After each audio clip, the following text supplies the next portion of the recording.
ለምን ከተባለ ሙሴስ ተስተርጉም አለ እርሱ ሕዝቡን ከኃጢአታቸው ያድናቸዋልና። አሁን ሕዝቡን ያድናቸዋል ተናገረ እንጂ ለይቶ አንተ ስለሚያናል ዮሴፍ ነው ያለው መላው ሕዝቡን በሙሉ ነው ከኃጢአታቸው ያው የሚያውቃ የነገሩ። ስለዚህ ኢየሱስ የግል አዳኝ ለዓለም የመጣ በተሰለ መድኃኒዓለም ነው መድኃኒዓለም ነው። ከዚህ ሌላኛው የመልአክ ምስክር ላሳያችሁ። መልአክ ቃል በቃል ነገር የሉቃስ ወንጌል ምዕራፍ 4 ወንዋት ወልደ ለክሙ መድህን እነሆ ዛሬ በዳዊት ከተማ መድኃኒት ተወልዶላችኋል። ተወልደ ለክሙ ነው ተወልዶላችኋል ተወልዶላችኋል እና ዘውእቱ ክርስቶስ እርሱ ክርስቶስ ነው። እሱ ልክ ይህን አስተምሮ ያስቀጥልና ወናሁ እዜንወክሙ አብይ ዜና ዘይከውን ለክሙ ወለኩሉ አሕዛብ ነው። ታላቅ ደስታ ነግራችኋለሁ። ይኸውም ታላቅ ደስታ ለእናንተ ብቻ አይደለም እና ለክሙ ወለኩሉ አሕዛብ ለእናንተ ለአሕዛብ ሁሉ የሚሆን ደስታ። ያ ደስታ በድን ተወልዷል። በድን ተወልዷል። ስለዚህ ነቢያትም መላእክቱም ራሱ ባለቤቱም ደግሞ የግል አዳኝ ነኝ አለ። የግል አዳኝ ምክንያቱም ቤዛነት ምትክነት ነው። ያ ምትክነቱ ደግሞ በሌላ ብቻ በአገልግሎት ጭምር ነው። በአገልግሎት ጭምር ከሆነ ደግሞ ራሱ የሚናገረው ወልደ እጓለ እመሕያውሰ ይመጻ ከመ ይትለአክዎ ዘእንበለ ዳይሙ ከመ ይትለአክ። የሰው ልጅ ክርስቶስ ያገለግሉት ዘንድ ራሱ ያገለግል ዘንድ መጥቷል እና የሚያገለግሉ እሱ እና እነዚህን ሀሳቦች በሙሉ የምትረዱልኝ ከወንጌል ለምሳሌ ከኔ በቀር ወደ አብ የሚመጣ የለም ብሎ የተናገረው ራሱ ወልድ ኢየሱስ ክርስቶስ የጻፈልን ወንጌል ዮሐንስ።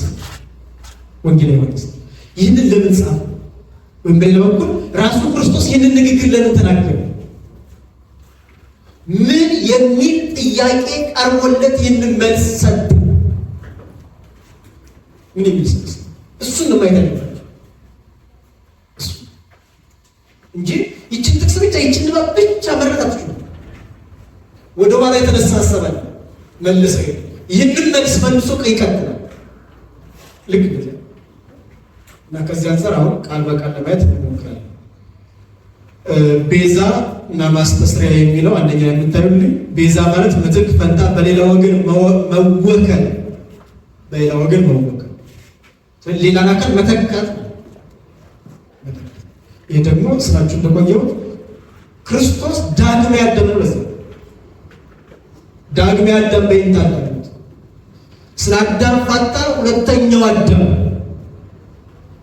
ሁለተኛው የመጀመሪያው አዳም ልክ ሊቁ የሚነግረን ወኀደግነ አበ ቀዳማዊ ዘውእቱ አዳም የመጀመሪያውን አባታችንን ተው ነው እርሱም አዳም እና ከዚያም በኋላ ሁለተኛውን አባት ግን እስከ ሰማይ ድረስ ተከተል ነው። ለዚህ እንዳይታሰብ ምትክር ነገር እና ከቃሉ ትርጉም ተነስተን ብንመለከት ክርስቶስ በአብ የቀረበ ቤዛ፣ በአብ የቀረበ ቤዛ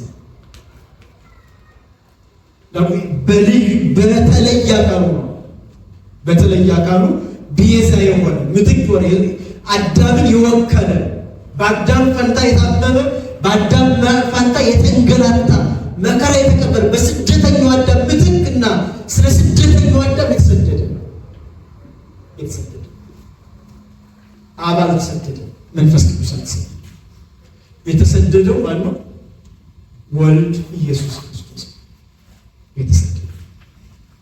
ስለዚህ በአብ የቀረበ ቤዛ እንለዋለን።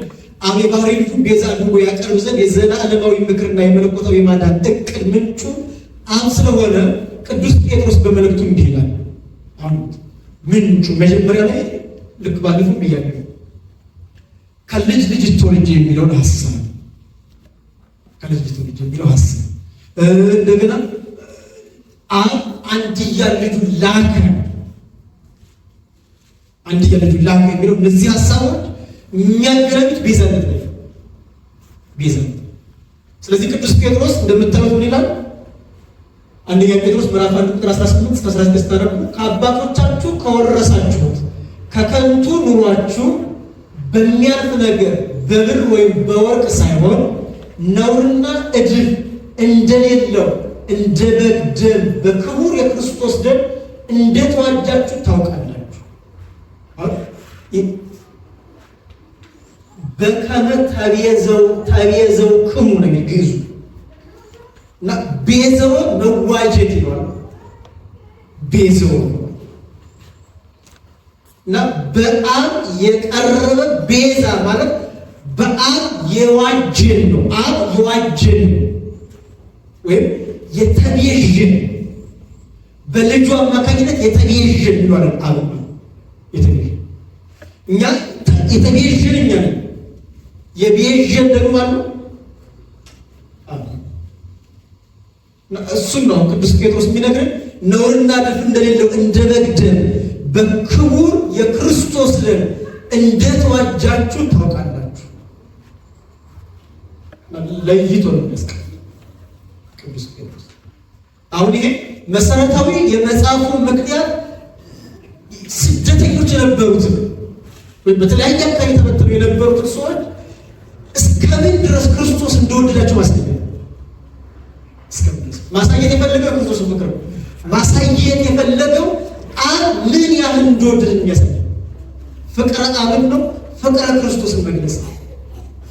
የአብን ፍቅር፣ የወልድን ፍቅር፣ የመንፈስ ቅዱስን ፍቅር መግለጽ ነው። ነገር እዚያው ላይ ስትመለከቱ እዚሁ ምዕራፍ ላይ ከመትኩሩ ስጡፋነ መለኮቱ ይላል። ከመለኮቱ ከባህሪ መለኮቱ ክብሩ ከእርሱ ተሳታፊዎች ትኩኑ ስጡፋነ እነዚህ ለመስመት ከዚያ ይቀጥላል። ዓለም ሳይፈጠር እንኳ አስቀድሞ ታወቀ።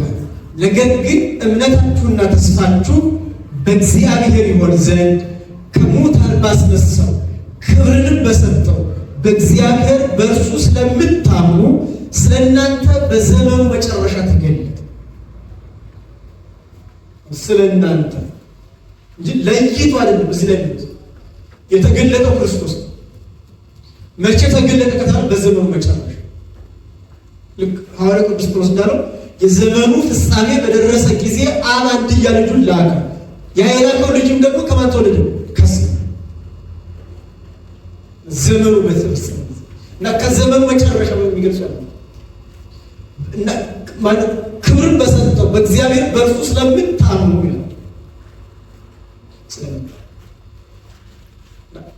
ይህን ይላል። ከዚያ የተቤዥን የሚለው መጠሪያ ድህነታችን ከሚመለከቱ እግዚአብሔር አብ እጅግ ልዩ የሆኑ መገለጫዎች መካከል አንዱ ሲሆን ቤዛ የሚለው ስም ደግሞ ወልድ ለአባቱ መታዘዙን የሚያመለክት ነው። የወልድ ቤዛነቱ ደግሞ ፍጻሜ አልባ በሆነ ከእርሱ ጋር አስተሳስሮናል። ምክንያቱም አካላችን አካሉ፣ ባህሪያችን ባህሪው አድርጎታል። አካላችንን አካሉ አድርጎታል፣ ባህሪያችንን ባህሪው። ሊቁ የሚነግረን ያልነሳውን ማለት አላዳን ያልነሳውን አላዳንም። ይሄማት አካል አዳምን ባህሪ አዳም ገንዘብ አድርጎ ነው ያለው። አካል አዳም ባህሪ አዳም አካል አዳምን ባህሪ አዳምን ገንዘብ አድርጎ ሲያድነው ደግሞ ካዳነው በኋላ ይህንን አካል አዳም ወይም ደግሞ ስጋ አዳምን ጥሎት አላደረገም። የነሳውን የተዋሃደውን ስጋ በትንሣኤው አለየው ወይም ደግሞ መቃብር ጥሎት መለኮት ብቻውን አላደረገም። ነቢዩ የሚነግረን አርገ እግዚአብሔር በይባል እግዚአብሔር በምስጋና በእልልታ በእምቢልታ ምናምን እግዚአብሔር እዚያው ላይ እግዚአብሔር ጌታ ነው የሚገልጸው። ጌታ ከዚህ ቀጥሎ የተነሳ ወይም የተነሳ እግዚአብሔር ወይ ዘረው ጻው እግዚአብሔር ይነሳ፣ ጠላቶቹ ምን ይበሉ ይበተኑ። አሁን እግዚአብሔር ይነሳ፣ እግዚአብሔር ይነሳ እና እነዚህን ሀሳቦች ትመለከቱ እርሱ በዘመኑ ፍጻሜ ወይም በዘመኑ መጨረሻ ተገለጠ። በዘመኑ መጨረሻ የተገለጠው እርሱ ቤዛችን ኢየሱስ ክርስቶስ ቤዛነቱን ለተወሰነ ጊዜ አከናውኖ ያፈጸማል። አስተሳሰብ ልጆች ለመባል የሚደርሰው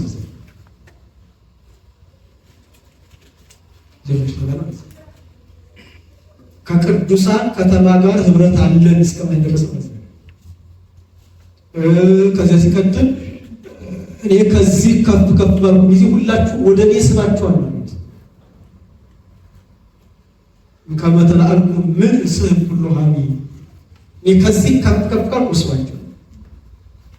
ስለዚህ ነቢይ እግዚአብሔር አለ ማለት በእግዚአብሔር ነቢይ ማለት ክብር አለን ማለት ክብር ጋቱ በስመ ብሂለ የማን ያእምር ሀበቱ አንዶቱ በክብር እግዚአብሔር ወልድ ኢየሱስ ክርስቶስ ነበረ በየማነ አቡሁ በአባቱ ቀኝ ተቀመጠ ማለት ይላል። በትርጉሙ ሲተረጉሙ ተቀመጠ ማለት በክብር አንድ ነው ማለት ነው እንጂ ነቢይነት ኖሮ አይደለም፣ ወይም ደግሞ ልዩነት የለም። ነበረ ካለ ኢ ነቢይ አለ ማለት ተቀመጠ ካለ ያልተቀመጠበት ዘመን ይኖራል። ነበረ የሚል ነገር በሰው ቋንቋ ከተካለ ለምሳሌ እዚህ ጋር ሰው ተቀመጠ ካለ እዚህ ሰው ላይ እዚህ ወንበር ላይ ያልተቀመጠበት ጊዜ ነው። መጀመሪያ ተቀምጫለሁ አንተስከም እዚያ ወንበር ላይ ነው። በወልድ በኢየሱስ ክርስቶስ ዘንድ ይባል ከየማነ አብ ከአብ ቀኝ የተለየበት ዘመን የለም። ነገር ግን ምን ማለት ነው? በቀኙ ተቀመጠ ማለት ቀኝ ብሎ ክብር ሲል ነው ትርጉሙ። እና በቀኝ በክብር ተቀመጠ ስንል ሰው ቢሆንም ያ ክብሩ የባህሪ ልጅነቱ ምን አላለ አልጠፋም። እና የሚነግረን በጥቅሉ ይሄን አሰረ የእኛ መጠሪያ ማትኛ የክርስቲያኖች መጠሪያ ቅድም ስላችሁ ነበረ የተዋጀ ወይም ደግሞ ቤዛነትን ያገኘ የሚል ሲሆን ለክብርና በእግዚአብሔር ለመመካት የሆነ ድህነታችን የሚያመለክት መጠሪያ ነው። የቤዛነት ምልክታችን ማን ነው? የበጉ ደም። በራዕየ ዮሐንስ ላይ በበጉ ደም ልብሳቸው ምን ያሉ ያጠቡ። ስለዚህ ይሄ ምናልባት መጥምቀ መለኮት ቅዱስ ዮሐንስም የተናገረው ነቢይ እግዚአብሔር ኢሳይያስም የተናገረው ሀሳብ ተመሳሳይ ከዚያ ራእዩ ላይ የተቀመጠ ሀሳብ የእግዚአብሔር ደም እና የበጉ ደም ልብሳችን ነው። ይሄ ማለት ክብር የምናገኘው ልዕልና የምናገኘው ወደ ከፍታው የምንሄድ ወይም ወደዚያ ወደሚያንጸባረቀው መጦሪያት መግባት የምንችል ምን ከሆነ ነው ከተባለ በበጉ ደም ከታጠበ በበጉ ደም ያልታጠበ ወደ መጦሪያቱ መግባት አይችልም። የበጉ ደም ማህደረ ሥላሴ ወይም ደግሞ የሥላሴ ማደሪያ ገለም መቅደሰ እግዚአብሔር የእግዚአብሔር መቅደስ ታቦተ እግዚአብሔር የእግዚአብሔር ታቦት ያደርጋል። የበጉ ደም የእግዚአብሔር መቅደስ የእግዚአብሔር ታቦት የእግዚአብሔር መስዋዕት ማቅረቢያው ወይም ደግሞ መስዋዕቱ የሚዘጋጅበት መሆን የምንችለው በበጉ ደም ከታጠበ። የበጉ ደም ደግሞ የት ነው የሚገኝ? መቅደስ። የበጉ ደም ደግሞ እንዴት ነው የሚገኝ ከተባለ ራሱም የነገረን ለዘወትር መብላት ያለብን ምግባችን፣ ለዘወትር መጠጣት ያለብን መጠጣችን። ምክንያቱም ስጋዬን የበላ ደሜን የጠጣ የዘላለም ሕይወት አለው።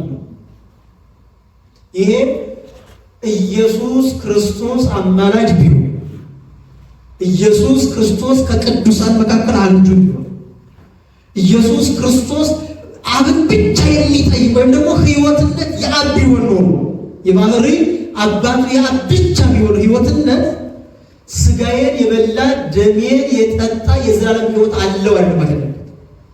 ወደ ዘላለም ሕይወት ወደ ሆነው ምን ይላል ይሄዳል። ግን ክርስቶስ እንደዚህ አይመስልም።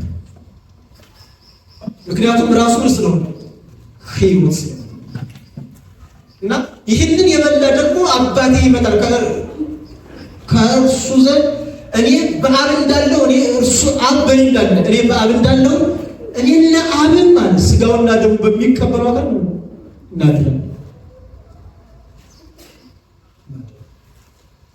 ከዚህ ይቀጥልና በጣም በተለይ በነገራችን በነገረ ክርስቶስ ላይ በጥልቀትና በቀላቅ ዮሐንስ ወንጌል ነው ክብር በጣም አጋጭ በጣም ዮሐንስ ወንጌል ምዕራፍ 14 ስታነቡት እንዴ ይደንግዝክሙ ልብክሙ እመኑ በእግዚአብሔር ወእመኑ ብሂ ልቡናችሁ አይታወክ በአባቴ እመኑ በእኔም ምን በሉ። ስለዚህ የሚማልር ነው የሚታመንበት አማላጅ ነው ወይስ ተማላጅ ነው የሚታመን? የሚማልር ነው ወይስ የሚማልር ነው መታመን ያለበት? እናላችሁ ማላጅ ነው ተማላጅ ነው ተማላጅ ነው። ግን አሁን ኢየሱስ ማላጅ ቢሆን ኖሮ ኢየሱስ ሰዎቹ እንደሚሉት ጠበቃ ቢሆን ኖሮ ተከራካሪ ማለት በነገራችን ላይ ምክንያቱም ወደፊትም ለማየት ሞክራለሁ።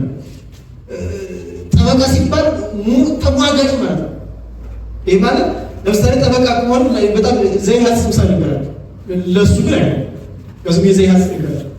ጠበቃ ዳኛው ከተቀመጠ እኔ ጠበቃ ሆኜ ከቆምኩኝ ዳኛው ያላመነውን ጉዳይ ምን ማለት ነው? ጠበቃ ማለት ነው።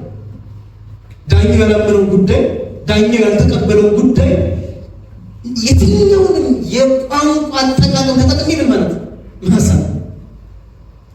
ስለዚህ ይህ ማለት በነገራችን ላይ በጣም ትልቅ ስህተት የሚያደርሰው ትልቅ ስህተት የሚያመጣው ኢየሱስ ጠበቃ ብሎ ለይቶ ማስቀመጥ ማለት ጠበቃ ለኛ ከማን ነው የሚጠብቅ ወይም ደግሞ ከማን ጋር ነው የሚከራከር ከተባለ ከማን ጋር ነው? ከአብ ጋር። አብ ያላመነውን ነገር ወልድ ግን የሚያምነው ማለት ነው። አብ ያላመነው ጉዳይ አብ ያላመነው አብ ያልተቀበለው አብ ያከሸፈውን ያራቀውን ጉዳይ ማለት እንደገና ወንዱስ ምንም መጽሐፍ ቅዱስ ጋር አለመተው ዘይ ክፍተቱ ቤተክርስቲያን ለዚህ ኦርቶዶክሳዊት ቤተክርስቲያን ለዚህ ስላችሁ በአብና በኢየሱስ ክርስቶስ መካከል ሙግት አላት፣ ክርክር አላት።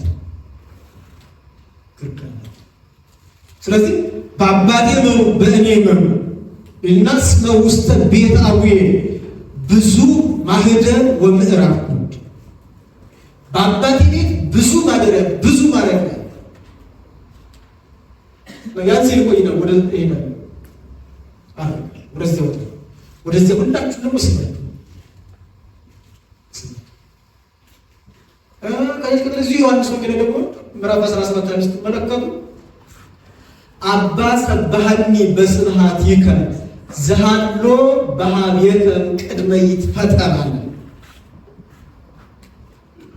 ዓለም ከመፈጠሩ በፊት በነበረ ክብር አክብረኝ።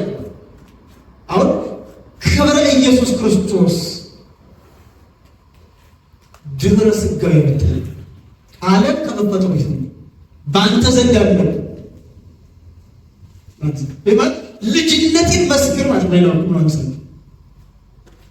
የባህሪ ልጅ እንደሆነ መስክር መስክር ለምሳሌ ባለፈው ብያለሁ። ኢየሱስ ክርስቶስን ቃል በቃል ራሱ የባህሪ አባቱ አብ ያለው ልጅ እርሱ ከዚህ የበለጠ ምስክር ከዚህ በለጠ ነው። ቅዱስ ጳውሎስ ዕብራውያን ለመጠቀስ ማለት ሐሳብ ሙሴ የቤት አገልጋይ ኢየሱስ ክርስቶስ ደግሞ ልጅ የመቅደሱ ልጅ ሙሴ የመቅደሱ አገልጋይ ባሪያ ኢየሱስ ክርስቶስ እና አገልጋይ የቤቱን ምስጢር ሁሉ ያያት ልጅ ካለ እዚህ ድረስ ሀሳቦቹ ማየት በጥቅሉ ግን ሀሳብ ሰብስብላችሁ የቤዛነት የሁላችን የቤዛነት ምልክታችን ማለት ነው የበጉ ደም። ስለዚህ የበጉ ደም ነው ስጋውና ደሙ በቃ የበጉ ደም እሱ ነው። በበጉ ደም ተከፈለክ ቅድሚያ ማመን ነው፣ ከዚያ መጠመቅ ነው። የተጠመቀ ያመነ የተጠመቀ አካል ነው የበጉን ደም ማግኘት የሚችል። ያመነ የተጠመቀ ሳያምን ሳይጠመቅ በበጉ ደም መታጠባቸው፣ በበጉ ደም ልብሱ ማጠባቸው ሳያምን ሳይጠመቅ ማለዚያ ይህንን ማየት ምናልባት በተወሰነ ደረጃ ላይ ስለ ቤዛነት ወይም ቤዛ የሚለው ትርጉም ሀሳቡ ቃሉ ቅዱስ ማርቆስ ወንጌሉ ተጠቀመው፣ ማቴዎስ ተጠቀመው፣ ሐዋርያ ቅዱስ ጳውሎስም ያው ቅድም ስንነው የነበረ ሀሳቡ እዚህ ወደፊት የምናሳቸው ሰዎች አሉ እዚህ ላይ ያነሱ በማርቆስ ወንጌል ላይ የሚያነሳው ሀሳብ እንዲሁ የሰው ልጅ ያገለግልና ነፍሱን ለብዙዎች ቤዛ ሊሰጥ እንጂ እንዲያገለግሉት አልመጣም። ለብዙዎች ቤዛ ነፍሱን ለብዙዎች ቤዛ ለብዙዎች። ምክንያቱም ቤዛነት እንዳልኳችሁ የማን ነው?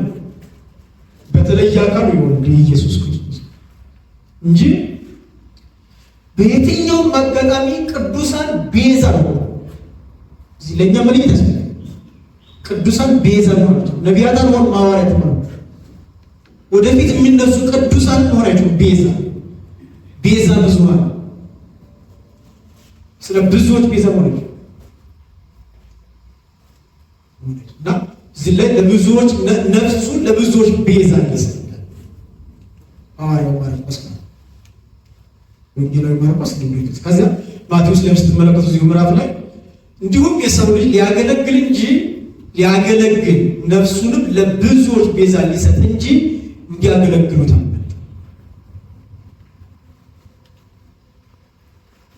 ይህን ይመስላል። ከዚያ ጳውሎስ ላይ ስትመለከቱ ደግሞ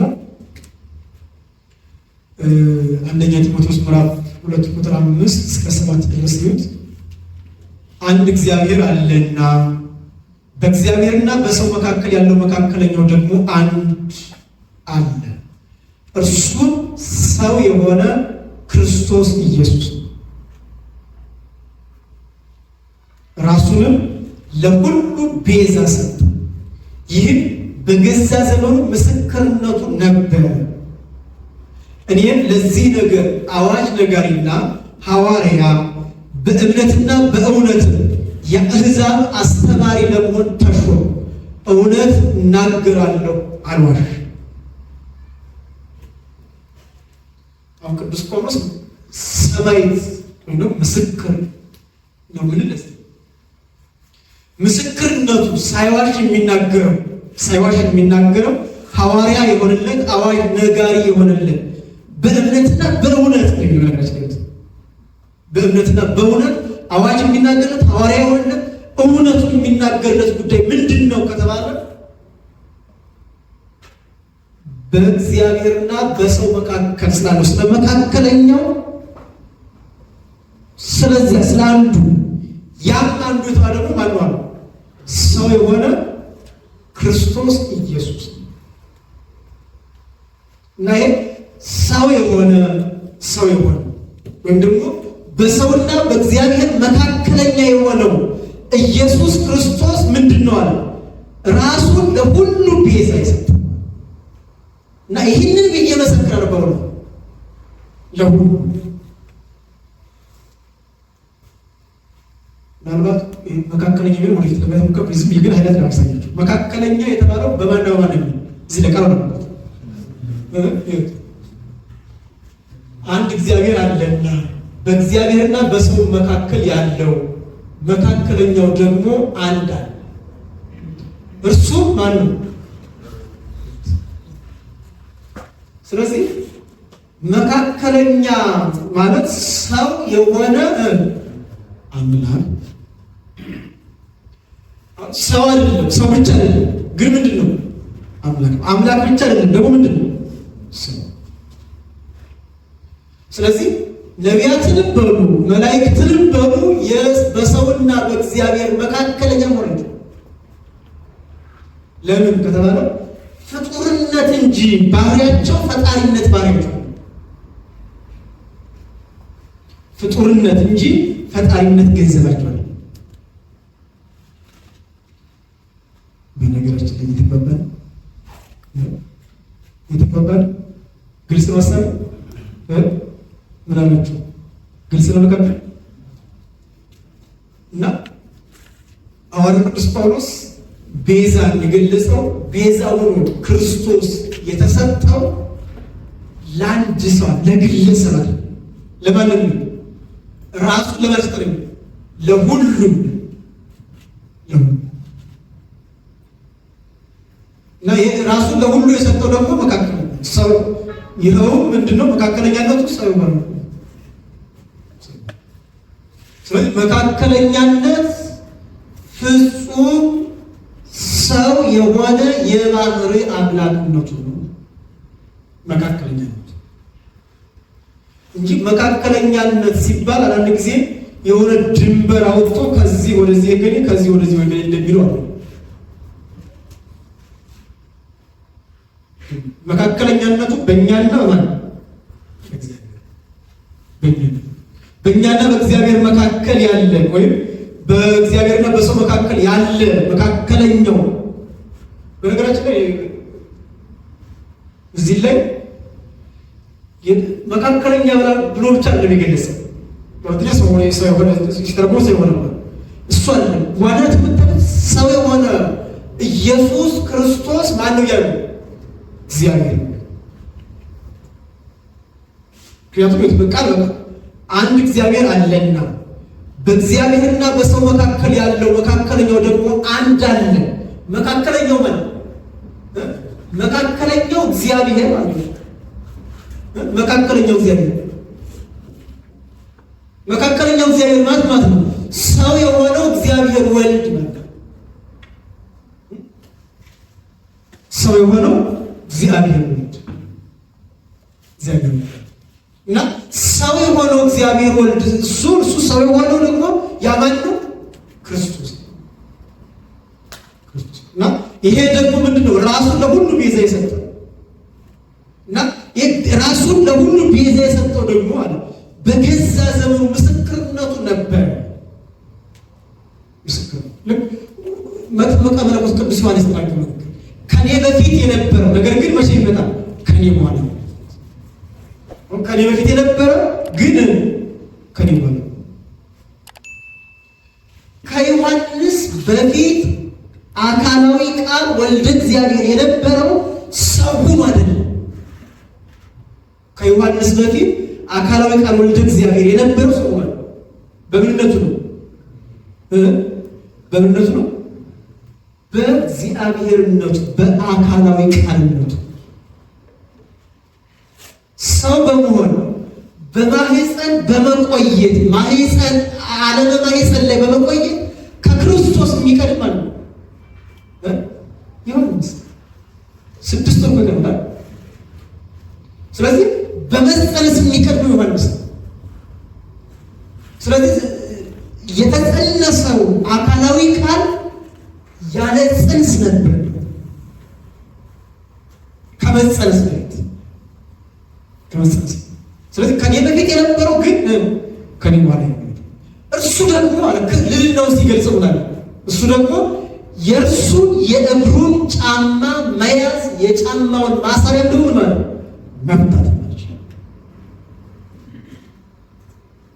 እና እርሱ ደግሞ የታም የሚገርም ንግግር ዮሐንስ በመካከላቸው ግን ዓለም ነው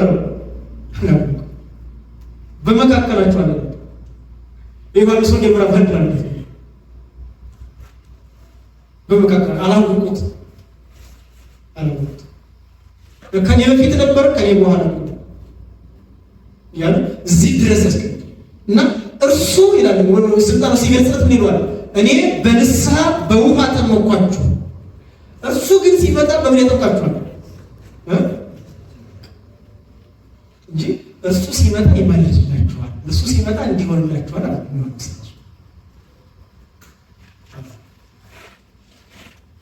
እና እንዳልኳችሁ እርግጥ ያው እኛ ቤት የመጽሐፍ ቅዱስ እንግድነት ይበዛል። እኛ ቤት የመጽሐፍ ቅዱስ እንግዶች እንበዛለን። እንደው እስኪ በእውነቱ ለጥያቄ ይቅርታ ፍቅር እስከ መቃብር ያነበብ እስኪ ጀምሩ። ፍቅር እስከ መቃብር ያነበብ ችግር የለም ወይም ሰመመን ያነበብ ልብ ወለድ ያነበብ በጥቅሉ ልብ ወለድ መጽሐፍ ያነበብ ችግር ለማውጣት ነው ማለት ነው። አልነበባችሁ እንደውም በሃይስኩል ደረጃ እንኳን ተማሪ በጣም ከሚታወቅበት ልብ ወለድ ማንበብ ነው። አልነበባችሁ? እሺ ኦሪት ዘፍጥረትን አነቦ ይጨርስ። ኦሪት ዘፍጥረትን አነቦ ይጨርስ።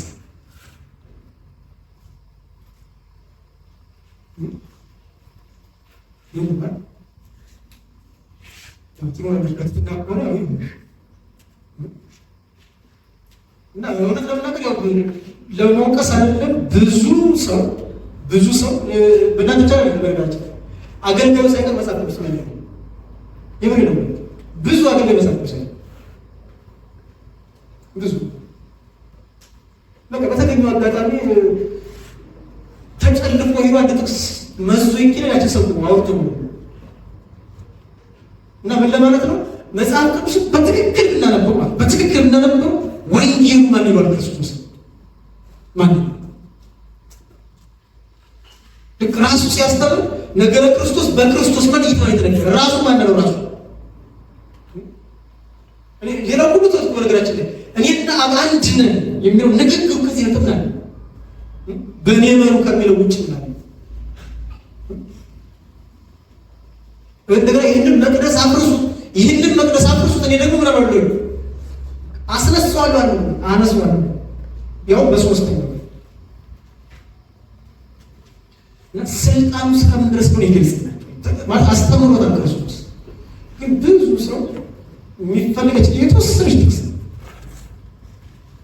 እና በተለይ ደግሞ በወንድሞቻችን ቤት የጥቅስ ጥናት አለ። እኛ ቤት የመዝሙር ጥናት ያለ እኛ ቤት የመዝሙር ጥናት አለ።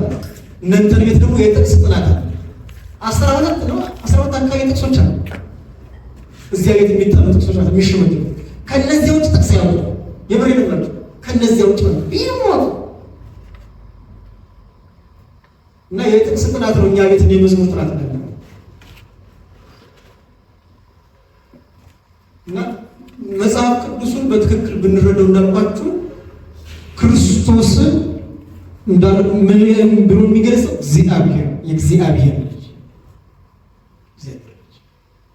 ወንጌል ማለት ነው። እንዳልኩት እዚያው ላይ ስትመለከቱ ነው አበብኩ ለእግዚአብሔር ዘያአትት ወያስየስር ኃጢአት ያለምን ኃጢአት የሚያስወግድ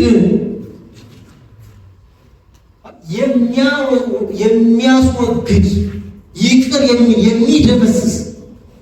የሚደመስስ መስተስሪያ ኃጢአት ማስተስሪያ ያለው በዚህ ክርስቶስ የኃጢአታችን ማስተስሪያ የበደላችን ማስተስሪያ ቤዛ የሆነ እሱ ሐዋርያ ቅዱስ ጳውሎስ ቤዛነቱን የጠቀሰው ለሁሉ ይገለጽ።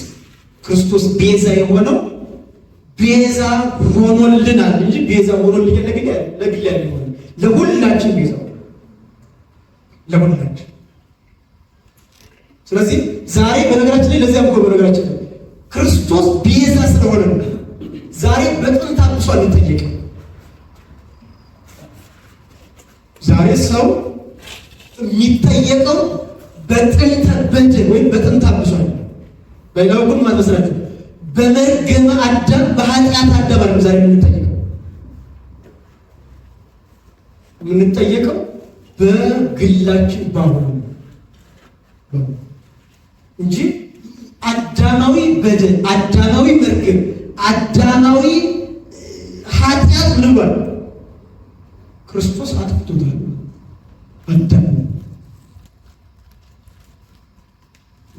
ለዚያ ቤዛ ሁሉ ዓለም ዮም ተወልደ የዓለም ሁሉ ቤዛ መች ተወለደ? ቤዛ ሁሉ ዓለም እሱ እሺ እንግዲህ ወዲያው መካከለኛ ማለት ምን ማለት ነው? ለብዙ ሰዎች የቃሉ ትርጉም የሐዋርያው መልእክቱን ይዘትና የጻፈበትን ምክንያት ካለመረዳት ሐዋርያው በእግዚአብሔርና በሰው መካከል ያለው መካከለኛው ደግሞ እንዳለ ነው ሲዘርዝላቸው ነበረው ማለት በማለት ተናገረው። አዛብቶ በመረዳት የተለያየ ትርጉም ሲሰጡ ይስተዋሉ። በኦርቶዶክስ ቤተክርስቲያን ግን መካከለኛ ማለት ሰው አምላክም የሆነ የባህሪ አምላክ ሰው። በነገራችን ላይ እዚህ ላይ በጣም ጥንቃቄ የሚፈልገው ሆነ በፈቃደ ስጋ አይደለም ድለት ነው። በፈቃደ ስጋ ሳይሆን በፈቃደ ሥላሴ በፈቃደ ስጋ አይደለም ስራችሁ ማለት ስራችሁ ስጋ የባህሪ አምላክ ሆናለሁ ብሎ ያሰበበት ዘመን የለም። ስጋ አዳም የባህሪ አምላክ ሆናለሁ ብሎ ጋር ሲበላ ሆኗል። እንደውም አንድ ጊዜ አዳም እንኳን በለስ በላ ብሎ ነው። አዳም እንኳን በለስ በላ ለምን ከተባለ በቅዱስ ያመጣው ወልድን ከሰማየ ሰማያት ስሙ አመጣልን። አዳም በለስ በመብላቱ ወልድን ከሰማየ ሰማያት ስሙ አመጣልን።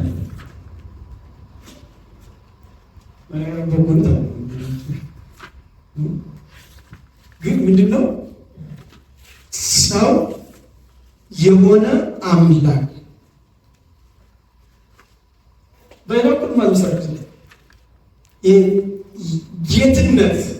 ጌትነት የባህሪ ስልጣን የነበረው ወይ በሌላው ሁሉ ልዑል መለኮት ትሁት ሲሆን ትሁት ስጋ ደግሞ ነው ልዑል ጌትነት የነበረው መለኮት ጌትነት የሌለው ስጋ ሲዋሃድ ስጋ ደግሞ በመለኮት ጌትነት ሆኗል። ልዑል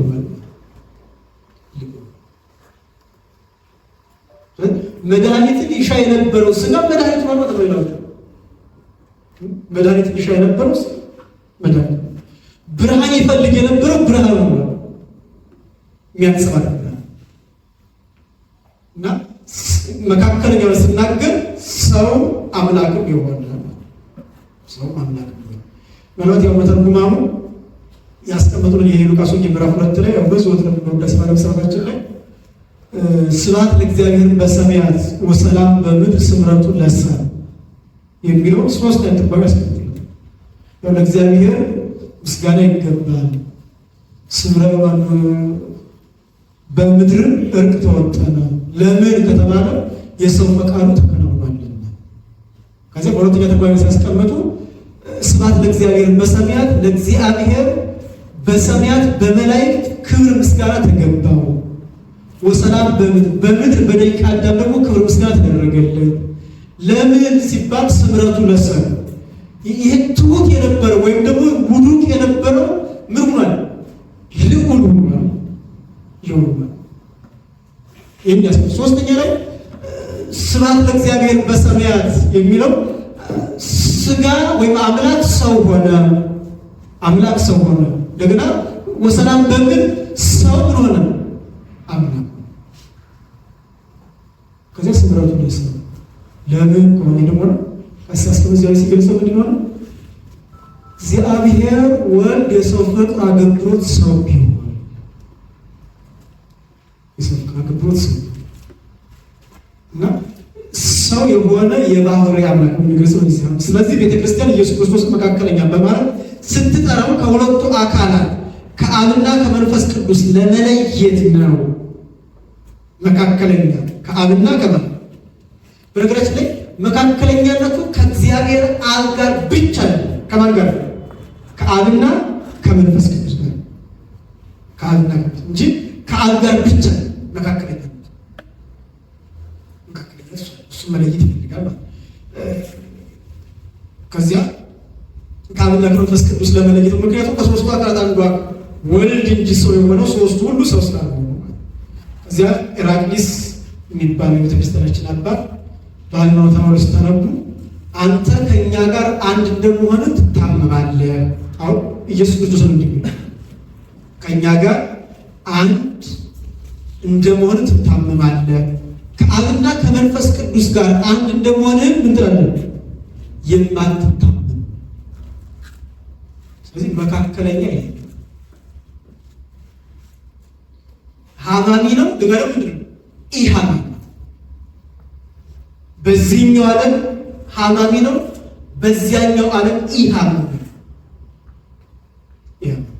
በዚህ ዓለም ጽሙ ነው፣ በዚያኛው ዓለም ኢጽሙ። በዚህ ዓለም የሚጠማ ነው፣ በዚያኛው ዓለም አይጠማ። በዚህ ዓለም የሚራ ነው፣ በዚያኛው ዓለም አይራ። መካከለኛነት ይሄ ነው። ስለዚህ መካከለኛ ማለት ይህን አንድ ያደረገ ሰውም አምላክም የሆነ ማለት ነው። ትርጉም ቤተክርስቲያን ታስረዳለች። ሌላው የኢየሱስ ክርስቶስ ሊቀ ካህናትነት አሁን እዚህ ላይ በዋናነት ያለ ሰዓቱ እየሄደ ይመስለኛል። 5 ደቂቃ ታቋጫስ ፕሮግራም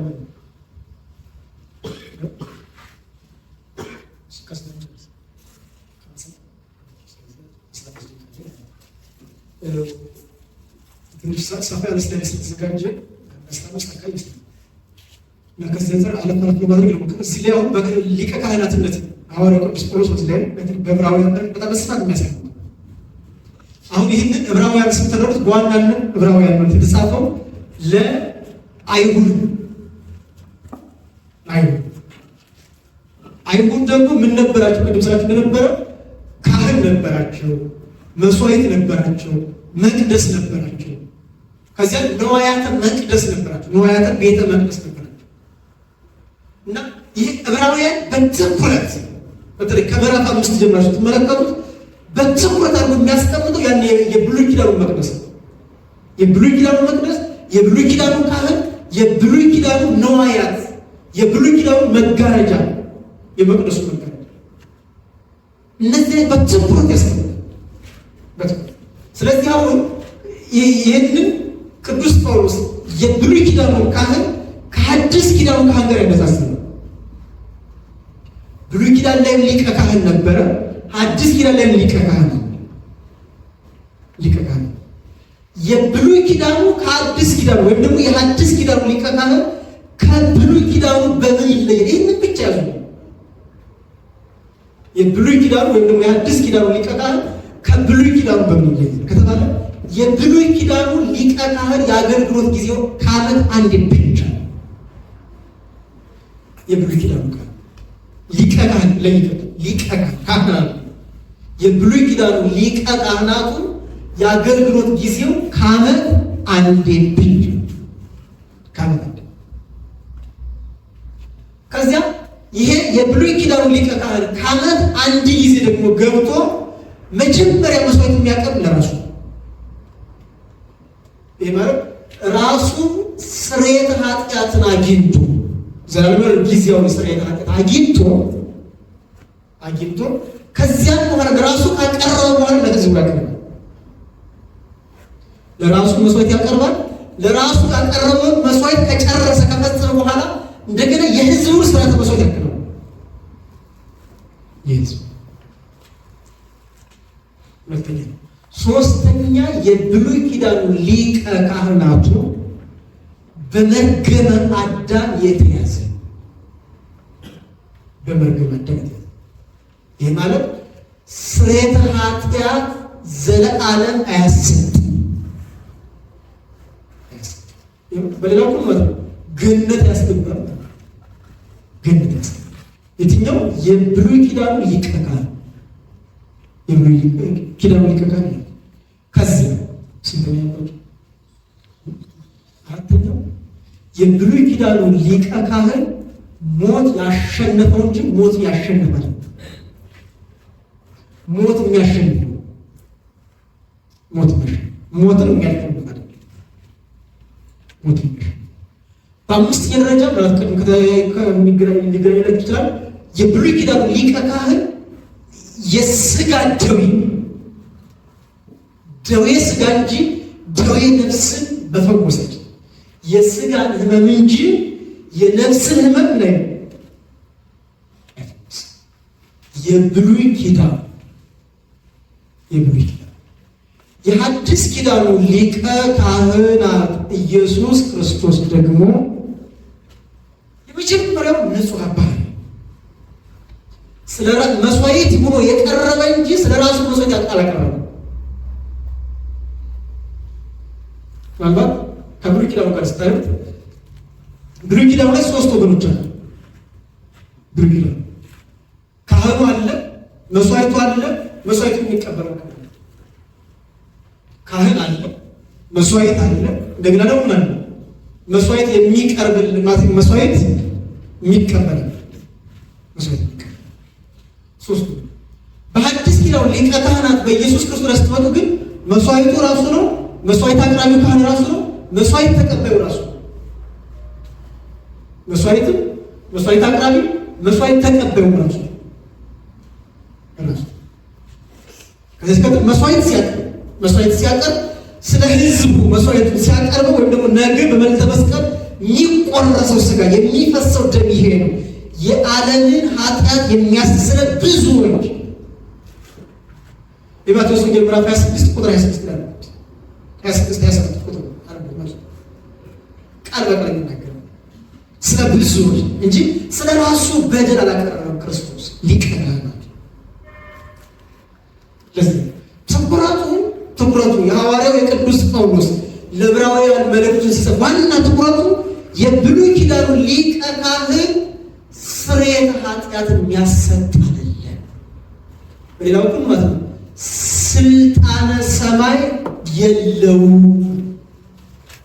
ሰማያዊ ስልጣን ዘላለማዊ ስልጣን የለውም። ምን አይነት ስልጣን ነው? ጊዜያዊ ስልጣን። ትኩረቱ ከዛ ሲቀጥል የሐዲስ ኪዳኑ ሊቀ ካህናታችን ኢየሱስ ክርስቶስ ሞትን ድል የነሳ እንጂ ሞትን ድል የነሳ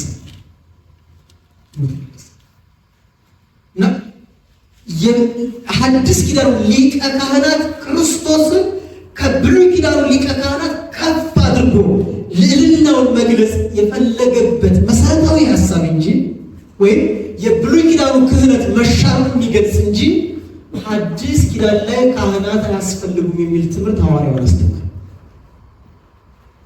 ቅዱስ ጳውሎስ ስለ ሐዲስ ኪዳን ካህናት በነገራችን ላይ በሌላ በኩል በጣም ሌላ ምንም ተሳተፍስላችሁ ቃሉ እንደሚለው ሊቀ ካህናት ሊቀ አሁን አንድ ሰው አለቃ ቢሆን ምን ሲኖር ነው? ዩኒት ሊደር የሚኖር ምን ሲኖር ነው? የሆነ ስብስብ ሳይኖር ሊደር ይፈጠራል። የሆነ ስብስብ ሳይኖር ስለዚህ ካህን ሳይሆን የካህን አለቃ እንዴት ይሆናል? ካህን ከሌለ ምክንያቱም ሊቀ ካህናት ማለት የካህናት አለቃ ማለት ነው። ሊቅ ማለት አለቃ ነው። ስለዚህ የማን አለቃ? የካህናት። የትኞቹ ካህናት? የሐዲስ ኪዳን ካህናት። የሐዲስ ኪዳን ካህናት ደግሞ እነማናቸው? ራሱ ይሾማቸው በንፋተ መንፈስ ቅዱስ በፍኖ ይሾማቸው። በምድር ያሰራችሁት በሰማይ የታሰረ ይሆናል፣ በምድር የፈታችሁት በሰማይ የተፈታ ይሆናል። እናንተ ይቅር ያላችሁት እኔ ይቅር እለዋለሁ ቃል ተናገራቸው ማለት ለይቷቸው። ያው ደግሞ በነገራችን ላይ መጽሐፍ ቅዱስ በትኩረት ከሚሰጥበት መካከል በጣም ቃል ይተናገራል። ዘአሰርክሙ በምድር ይኩን ወይም ይከውን ዙረ በሰማያት፣ በምድር ያሰራችሁት በሰማይ የታሰረ። አሁን ይሄ ግስ የወንድ ግስ እንጂ የሴት ግስ አለ። አሁን የሴቶች ቢሆን ግሱ ዘአሰርክሙ ለወንድ ነው፣ ለሴት ደግሞ ግሱ ለሴቶች ከሆነ ዘአሰርክሙ ያሰራችሁት፣ ለወንድ ከሆነ ዘአሰርክሙ። ስለዚህ ክርስቶስ ሊቀ ካህናት ወይም ደግሞ ካህን ሆኖ ሲመጣ ማነው ሊቁ የሚነግረን? ካህን በካህናት በካህናት ዘንድ ካህን ነው። ቅዱስ በሀበ ቅዱሳን በቅዱሳን ዘንድ ቅዱስ፣ ልዑል በሀበ ልዑላን በልዑላን ዘንድ ልዑል ነው። ይህን እያለ አንደኛ ቤተክርስቲያኑ አለማወቅ፣ ከዚያ ሲቀጥል አባቶችን አለመረዳት ጉዳይ ወይም ሌላ መዘዝ ይዞ ይመጣል እንጂ ሐዋርያው ቅዱስ ጳውሎስ በየትኛውም አጋጣሚ የጅምላ ክህነት ይኖራል ብሎ አልተናገረም። ይባል ሁላችን ካህናት ነን አላለም። ሁላችን ካህናት አላለም። ከዚያ ሲቀጥል ካህን የለም አላለም። የካህናት አገልግሎት አቁሟል አላለም። ቅድም ስላችሁ ነበር የልሳን ትምህርት አስተማርኩ ሐዋርያው። ከዚያ ሲቀጥል ሐዋርያው ቅዱስ ጳውሎስ የተናገረው ሉቃስ የጻፈው የሐዋርያት ሥራ ምዕራፍ 20 ቁጥር 28 ላይ የምትመለከቱ ቃል በቃል ከእኔ 3 ዓመት አስተማርኳቸዋለሁ። ያውም ደግሞ ከእንባ ጋር እያለቀስኩ 3 ዓመት ያንን አድርጌ ስወጣ ለመንጋው የማያስቡ ክፉዎች ይመጣሉ እና እናንተን መንፈስ ቅዱስ ኤጲስቆጶስ ወይም ጳጳስ አድርጎ ለሾመባችሁ ለራሳችሁና ለሕዝቡ ተጠንቀቁ። ጳጳሳት አድርጎ ለሾማችሁ የሚል ሀሳብ እንደገና ጢሞቴዎስ ላይ ደግሞ ለልጁ ለጢሞቴዎስ የላከለት መልእክት አንደኛ ጢሞቴዎስ ምዕራፍ 3 ስትመለከቱ የዲያቆናትን፣ የካህናትን፣ የኤጲስቆጶሳትን ትምህርት ያስተምራል። ኤጲስቆጶስ ካላስፈለገ፣ ዲያቆን ካላስፈለገ፣ ካህን ካላስፈለገ ካህኔ ኢየሱስ ነው ብቻ ብሎ ሐዋርያው ቅዱስ ጳውሎስ ቢያስተምር ኖሮ ስለ ዲያቆናት ተሾም ያስተምራል። እና ይሄ ነው የወንድሞቻችን ምን ልበላቸው አትሏቸው ጥሩ ይሄ ነው ትልቁ ክፍተት ነው። ካለው ትልቁ አላዋቂ ሳምን ይባል ተውት ነው ተውት እንደዛ ሰው ለመጽሐፍ ቅዱስ እንግዶች ናቸው። እንደገና ደግሞ አንዳንድ ጊዜ በእውነት ቤቶቻችን ማታውቁት ጓዳ ገብታችሁ እንደሆነ ወጥ ስሙት ማስቻላችሁ ልክ እንደዚህ ነው። አሁን ሰዎች የማያውቁት ጓዳ ነገር በምን ነው የማያውቁት ጓዳ ነገር ከዚህ አንፃር በጣም ትልቅ እንትን ይፈጠራል። ከዚያ ሲቀጥል ያው በዋናነት ግን አብዮት የፈጠራቸው ሰው የወንድሞቻችን አብዮተኞች እንጂ መጽሐፍ ቅዱሳውያን አይደለም። አብዮተኞች አብዮት የፈጠራቸው እሱስ እና በጥቅሉ ይሄን ሁሉ እየጨረሱ ይሄ ሁሉ በጣም ያለ ማብራሪያ ስም ያስተምራል ሐዋርያው ቅዱስ ጳውሎስ ያስተምራል። ስለዚህ የሕዝብን ኃጢአት ለማስተስረይ ለእግዚአብሔር በሆነ ነገር ሁሉ የሚምርና የታመነ ሊቀ ካህናት እንዲሆን በነገር ሁሉ ወንድሞቹ ሊመስል ተገባ።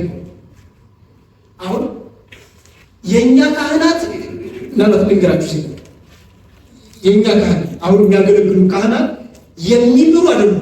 ምን እንዲሁላቸው የሚያስምሩ ራሳቸው የሚማሩ ናቸው። ግን ያንን ስልጣን የሰጣቸው ራሱ እንዲያስምሩ እናንተ ይቅር ያላችሁትን ማን ይቅር ይለዋል? በነገራችን ላይ ዘኪያቱም ሰባኪያ የሰማ እናንተ የሰማን የሰማ ከዚህ የበለጠ ወንጌል የለም። ሐዋርያት እናንተ የሰማ እና የሚምር ክርስቶስ ሊቀ ካህናት ኢየሱስ ክርስቶስ ምንድነው የሚያስምር አለ። ምንም የሚምር ከዚያ ደግሞ ምንድን ያለ የታመነ ወይ የሚታመን ምናምነው እንጂ ራሱ ምን አይደለም ሌላ ካለ ለምሳሌ በደንብ አንዳችሁ ከሆነ ካህናቱ መጨረሻ ላይ አዳኝ ነፍስ ከእንትን ሲባል ጸሎት ላይ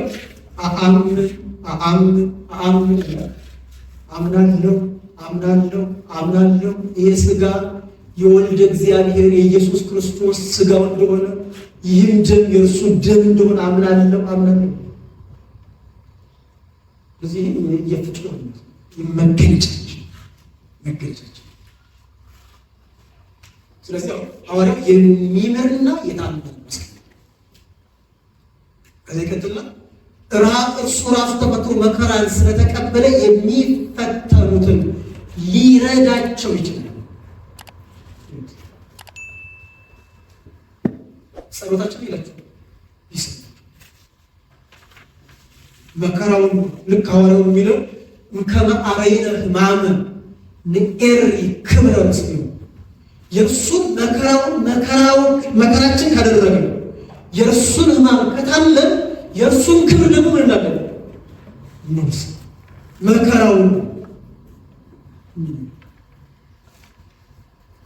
እሱ ይመስላል። ከዚያ እዚህ ላይ ቅድም ስላችሁ ነበር ልክ ይችላል ዕብራውያን 3 አለ። አብዛኛው እነዚህ አካባቢ ጥቅሶች ዕብራውያን ያስቀምጡላችሁ ትኩረቱ እንዲታዩት ፈልጌ ነው። ዕብራውያን 3 ላይ እንዲህ ነው። ስለዚህ ከሰማያዊ ጥሪ ተካፋዮች የሆናችሁ ቅዱሳን ወንድሞች የተጠሩበትን መሰረታዊ ምክንያት የሚገልጽ ናቸው። የሃይማኖታችንን ሐዋርያና ሊቀ ካህናት ኢየሱስ ክርስቶስን ተመልከቱ። ሙሴ ደግሞ በቤቱ ሁሉ የታመነ እንደሆነ እርሱ ለሾመው የታመነ ምን ላለው ለሾመው ቤትን የሚያዘጋጅ ከቤቱ ይልቅ የሚበልጥ ክብር እንዳለው መጠን እንዲሁ እርሱ ከሙሴ ይልቅ የሚበልጥ ክብር የተገባው ሆኖ ተቆጥሯልና ክርስቶስ ቤትን የሚያዘጋጀው ከቤቱ ይልቅ የሚበልጥ ክብር እንዳለው መጠን እርሱ ከሙሴ ይልቅ የሚበልጥ ክብር የተገባው ክርስቶስ ነው። ክርስቶስ እዚህ ላይ አሁን እየተናገረ ያለው የመጀመሪያው በኋላ ቃል በቃል ለመተርጎም ከባድ ነው። የመጀመሪያው ሙሴ ለሾመው የታመነ ሙሴ ምን ላለው ለሾመው ክርስቶስ ደግሞ የሚሾም እንጂ የሚሾም ለምሳሌ የዛሬ ካህናት የዛሬ ዲያቆናት የሚሾሙን እንጂ ምን አይደለም ተሾመን ነው። ወደዚህ ወደ አገልግሎት ተሾመን ከመሾማችን በፊት ይህን አሁን የምናገኘውን ማዕረግ የለንም ነበር ማለት የለም። ክርስቶስ እንደዚህ ነው። እኔ እናንተ መረጥኳችሁ፣ እኔ እናንተ ሾምኳችሁ ቃል በቃልና ክርስቶስ በዚህ ቀጥሎ ይሄኛው ዕብራውያን 4:14 ላይ የምትመለከቱ እነዚህ ሀሳቦች በሙሉ ያው አብዛኛው ከዚህ ጋር የተገናኘ ነው። ጥቅስ ስለሆነ ጥቅሱ በደንብ እናንተ ለማየት ሞክሩ። ጥቅሱ ዝም ያሰናል ያው ሰዓት ይጨርሳል። በእኔ በቀር ወደ አብ የሚመጣ የለም። አሁን እቺ ሀሳብ ጥቅሷ ያለች ዮሐንስ 14:6 ላይ እንደዚህ ይህንን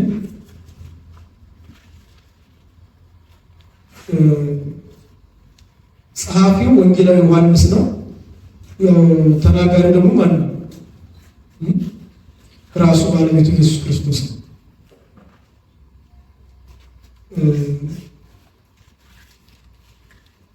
የተናገረበትን መሰረታዊ ምክንያት ብቻ ላሳያችሁ።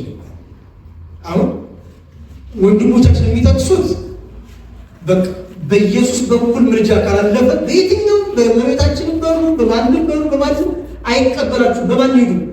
በኢየሱስ በኩል ሄዱ። ክርስቶስ የመጀመሪያ ደረጃ ይህንን ሀሳብ የተናገረው ለምልጃ ነው። ሀሳቡ የመጀመሪያ የተናገረው ስለ ምልጃ ነው። ስለ ምልጃ የተናገረበት መሰረታዊ ምክንያት እንዲህ ነው። ከቁጥር 3 ሄጄም ስፍራ ባዘጋጅላችሁ እኔ ባለሁበት እናንተ ደግሞ እንድትሆኑ ሁለተኛ እመጣለሁ፣ ወደ እኔም ወስዳችኋለሁ፣ ወደሚሄድበት ታውቃላችሁ፣ መንገዱንም ታውቃላችሁ። ቶማስም ይቀጥላል። አሁን በጣም እዚህ ላይ ትኩረት ቁጥር 5 ቶማስ ነው ጌታ ሆይ ወደምትሄድበት አናውቅም፣ እንዴትስ መንገዱን እናውቃለን አለ። ከዚያ ኢየሱስ ክርስቶስ መለሰ፣ ኢየሱስም አለ እኔ መንገድና እውነት ሕይወትም ነኝ፣ በእኔ በቀር ወደ አብ የሚመጣ የለም። እኔንስ ብታውቁኝ አባቴን ደግሞ ባወቃችሁ ነበር። ከአሁንም ጀምራችሁ ታውቁታላችሁ አይታችሁትማልና። አሁን ይሄ ኖቲ ነበር። በየትኛውም አጋጣሚ ስለምልጃ ይወጣል። በየትኛውም አጋጣሚ ጥያቄውን ያቀረበው ቶማስ ሐዋርያው ቶማስ ያቀረበበት መሰረታዊ ምክንያት ደግሞ መንገዱ በዚህ ነው አለው። የቶማስ ያደረገ ክፍተት ነው። ስለዚህ መንገዱን አናውቀውም ማለት መንገዱ ደግሞ ማን እንደሆነ መልሶ መንገዱ ማን ነው? እኔ ስለዚህ በዚህ መንገድ ከመጣችሁ አሁን መንገድ ብቻ ደግሞ አይደለም። መንገድ ብቻ ማለት አሁን ክርስቶስ አማላጅ ከሆነ አማላጁ ሕይወት አይሆንም። በነገራችን ላይ ይቅርታ ለእርሱ አይሆንም። አንድ አካል ቅዱሳኑ የሚያማልዱ ከሕይወት ባለቤት ከእግዚአብሔር ምን እንዳለ እንዳለኝና በተለየንበት ጊዜ ቅዱሳን ወደ ሕይወት ባለቤት ለመውሰድ ወይም ከሕይወት ባለቤት ጋር ሕይወት እንዲኖር ያንን ሕይወት ገንዘባችን በዘላለማዊ ሕይወት እንድንዋጅ የቅዱሳን ምልጃ ሕይወትን ለማሰጠት የቅዱሳን አገልግሎት። ክርስቶስ ደግሞ እኔ መንገድና እውነት ከዚያ ምን አለው ሕይወት። ስለዚህ መንገዱ እውነቱ ሕይወቱ ማን ነው? ከዚያ ይህን ካል በኋላ በእኔ በቀር ወደ አብ የሚመጣ እና ይሄ ከሆነ አልነቀጠለ ለዘሩ እኔንስ ብታውቁኝ አላወቃችሁ ነው ጉዳዩ። እኔንስ ብታውቁኝ አባቴን ደግሞ ባወቃችሁ ነበር። ከአሁን ጀምራችሁ ታውቁታላችሁ። ምክንያቱም ምን ስለሆነ ምን ያክል አይታችሁታል። በእውነቱ አብን አዩት። አብን አዩት። እዚህ አስብ ግን መቼም አብ መካከላቸው አልቆም ማለት አብ መካከላቸው አልቆም ግን ያልተረዱበትን ዘመን ነገራቸው። የሚረዱበትን ዘመን ነገራቸው። ከአሁን ጀምራችሁ ማለት ከአሁን ጀምራችሁ ታውቁታላችሁ። ምን ስለሆነ አይታችሁት። ለምን ከተባለ እዚሁ መጽሐፍ ቅዱስ እዚሁ ዮሐንስ ወንጌል ምዕራፍ 14 ላይ ስታነቡት እኔን ያየ ማለት ነው።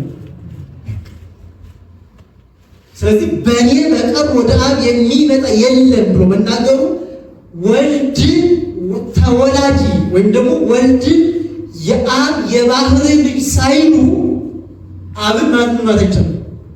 አባት ማለት ይቻላል። አባት ትምህርት አብን አባት ማለት የምንችለው ወልድን ምን ስንል ነው? ልክ በማቴዎስ ወንጌል ምዕራፍ 11 ላይ ስትመለከቱ አብን ያለ ወልድ ወልድን ያለ አብ የሚያውቀው የለም። አሁን አብን ያለ ማን ያለ ወልድ ወልድን ደግሞ ያለ አብ። አብን ወላጅ ነው ካል ወልድን ምንድን ነው? ተወላጅ። አብን አባት ነው ካል ወልድን ልጅ። ስለዚህ ልጁ ወልድ ደግሞ ምን ይላል? ወደ ዘፈቀደ ወልድ ከስስ ወልድ ለወደደው ለመረጠው ሁሉ ምን ይላል? ይገልጣል። ሐሳቡ።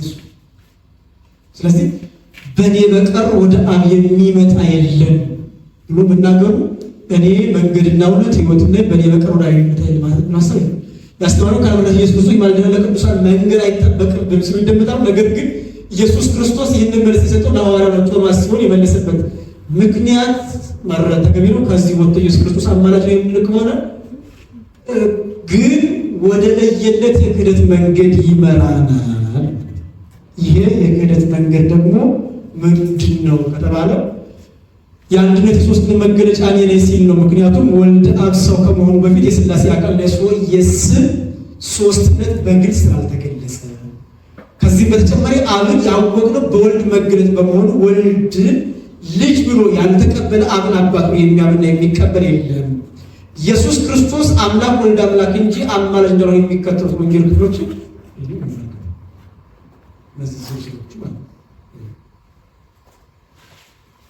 ይህ ወንጌል ስትመለከቱ ዝርዝሩ የሚያስቀምጠው አማላጅ ማለት ከባህሪ አባቱ ከአብ ጋር እኩል የተካከለ ልዩነት መበላለጥ የለም። መበላለጥ የለበት ብሎ ቃል በቃል የሚያስቀምጥ የወንጌል ክፍል። ስለዚህ በነገራችን ላይ ይህ አካባቢ በሞት ተሰሻቸው እነዚህ አሉባቸው አንድ ሀሳብ ነገራቸው አፍሪካል 2 ደቂቃ ስ አሁን በአማላጅነት በጣም እንድትረዱ የሚፈልገው ማለት ነው። አሁን ኢየሱስ ክርስቶስ አማላጅ ማለት በጣም ከሚያስከትለው ክፍተት ነው። 3 ወገን ነው። 3 ወገን የሚማለድለት አለ፣ የሚማለድለት አለ፣ የሚማልድ አለ፣ እንደገና ደግሞ የሚማለድ አሁን የሚማለድለት አለ ወይም አስማላጅ ማለት ነው። አስማላጅ አለ አለ፣ ማላጅ አለ፣ እንደገና ተማላጅ።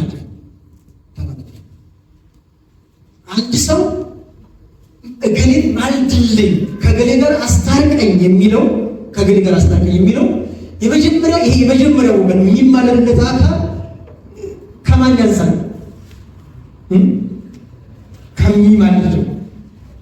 የሚማለድለት አካል ከሚማልደው ያንሳል። ከሚማልደው ጋር ደግሞ ፍጹም ምን የላቸው ቀረቤታ የላቸው። ከሚማልደው እንደገና የሚማልደው አካል ከሚማልደው ጋር ምንድን ነው? ወዳጅነት እንጂ ይህንን የሚማለድለትን አካል ምን ማለት አይችልም። ለምሳሌ ምን ይነገራችሁ? የሆነ ሰው ሽማግሌ ተላካችሁ። ያ የላካችሁት ሽማግሌ የተላከበት ወገን ላይ የላካችሁት ሰው ላይ ሳይደርስ ችግር የለውም ይቅር ብያለሁ የሚላችሁ ያኛው አካል ይቅር ይላችኋል?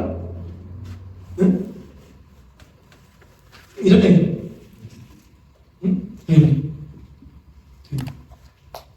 ልክ ኢየሱስ ክርስቶስ ኢየሱስ ክርስቶስን ይቅር በለኝ ስለው ይቅር ማለት ስለማይችል እስኪ ቆይ ሄጄ ልጠይቅልህ ብሎ ማን መጠይቅ?